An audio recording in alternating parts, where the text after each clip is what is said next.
दोस्तों, भारत ने अपने एक बेटे को खो दिया है। अब इस बेटे की कमी को कोई पूरा नहीं कर सकता है।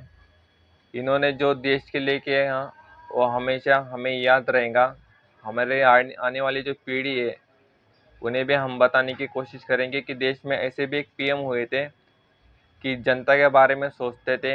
हर चीज़ जो जनता के लिए सोचते थे, मिडिल क्लास, लोअर क्लास से लेकर अपर क्लास, सबके लिए वो सोचा करते थे। उनके ज़माने में आप जाइए, जब वो देश के प्रधानमंत्री हुआ करते तो महंगाई क्या थी, सबको उन्होंने कंट्रोल करके रखा था। लोग इतना त्राही त्राही करने की कोशिश बिल्कुल भी नहीं करते थे, क्योंकि सब कुछ अच्छे से चल रहा था। सरकारी नौकरियां सब कुछ टाइम से टाइम होती थी, वैकेंसियां निकलती थी। देश के ऊपर कर्जा भी इतना नहीं था, 55 लाख करोड़ रुपए का कर्जा था केवल। अभी आज का कर्जा देख लीजिए, 10 सालों के बाद 205 लाख करोड़ रुपए का कर्जा छोड़ चुका है केवल 10 साल में देश के ऊपर। जब एक किस्सा उनके एक बॉडीगार्ड ने सुनाया, काफी सोशल मीडिया में वायरल हो रहा है वो किस्सा। उनके बॉडीगार्ड थे, तो उनकी गाड़ी लगी हो रहती थी डॉक्टर मनमोहन सिंह जी की। मारुति 800 गाड़ी हुआ करती थी, वो अभी भी है उनके पास। तो वो करते कि मुझे इस गाड़ी से जाना, ये मेरी गाड़ी है। तो बॉडीगार्ड उनको कहा करते थे कि सर, आपकी गाड़ी तो BMW है, ये आपकी गाड़ी है। तो डॉक्टर मनमोहन सिंह बोला करते थे, वो तो पीएम की गाड़ी है, मेरी गड्डी तो ये है। देखिए दोस्तों, इस तरह से। और आज के हमारे नरेंद्र मोदी जी है, जो 8,500 करोड़ रुपए का हवाई जहाज लेके घूमते हैं, वो भी अकेले। 8,500 करोड़ रुपए का बता रहा दोस्तों मैं, खुद खुद के लिए। जब हमारे प्रेस कॉन्फ्रेंस होती थी, तब के आज की जो गोदी मीडिया है, तब वो सवाल किया करती थी डॉक्टर मनमोहन सिंह जी से। फ्रीडम था उनको पूरी तरह से, कोई दबाव नहीं था उनके ऊपर। जो चाहे वो सवाल पूछते थे वो, कुछ भी पूछ लो आप, आपको कभी मना नहीं करेंगे, हर सवाल का जवाब देते थे वो। और जब वो विदेशी दौरे पे जाते थे तो इनको भी साथ में लेके जाते थे अपने प्लेन में। अपने मतलब देश का प्लेन साथ में लेके जाते थे। और ये भी, और विदेशी मीडिया भी, सब मिलकर डॉक्टर मनमोहन सिंह जी की प्रेस कॉन्फ्रेंस में उनसे सवाल करते थे।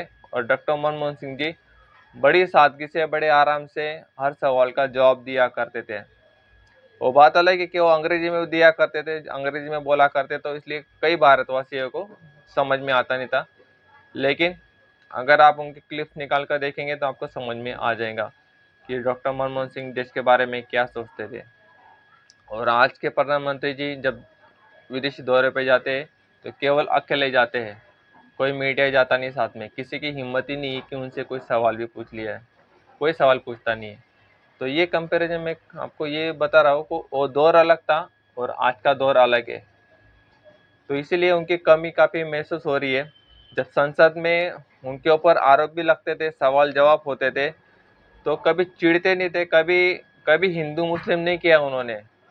जो देश के लिए जरूरी है वही उन्होंने बोला। इसलिए आज वो चले गए, लेकिन जो उनके अपोजिशन है, जो उनके विरोधी थे, वो भी उनकी अब तारीफ कर रहे हैं। क्यों कर रहे हैं? क्योंकि उनको फर्क नजर आ रहा है कि वो प्रधानमंत्री अलग थे और आज के प्रधानमंत्री अलग है। ये फर्क होता है दोस्तों एक सच्चे हिंदुस्तानी का। इस तरह से हमारे देश के डॉक्टर मनमोहन सिंह जी जब प्रधानमंत्री हुआ करते थे, तो 1991 में हमारे देश के पास पैसा बिल्कुल भी नहीं था, तब भी उन्होंने वित्त मंत्री रहते हुए देश को संभाला था। तब देश को आर्थिक मंदी से निकाला था। ये होता है दोस्तों, एक पीएम जो होता है देश का, उसके लिए जो उसकी जनता होती है वो बच्चों के समान होती है। एक मैं आपको एक बात जरूर बताना चाहूँगा, जो डिस्ट्रिक्ट कलेक्टर होता है, तो उसके हाथ में पावर होती है कि वो पूरे डिस्ट्रिक्ट के लोगों का भला कर सके। एक मुख्यमंत्री जो होता है वो पूरे राज्य का भला कर सकता है, ये उसके हाथ में पावर होती है। हर आदमी का भला कर सकता है, उसको संविधान ने ताकत दी है। मगर एक जो पीएम होता है, पूरे भारत, पूरा देश का पालन पोषण करके उनको सुखी रख सकता है, उनके लिए कर सकता है, सब कुछ कर सकता है। और ये उन्होंने करके दिखाया दोस्तों। ये थे हमारे डॉक्टर मनमोहन सिंह जी, जो अब इस दुनिया में नहीं रहे। तो मैं आपको कोशिश करूँगा कि आप भी उनके लिए प्रार्थना कीजिए भगवान से, उनके परिवार को सांत्वना देने की कोशिश कीजिए। तो बस दोस्तों, मुझे इतना ही कहना था। आपको क्या लगता है इनके बारे में कमेंट बॉक्स में ज़रूर बताइए। जय हिंद दोस्तों।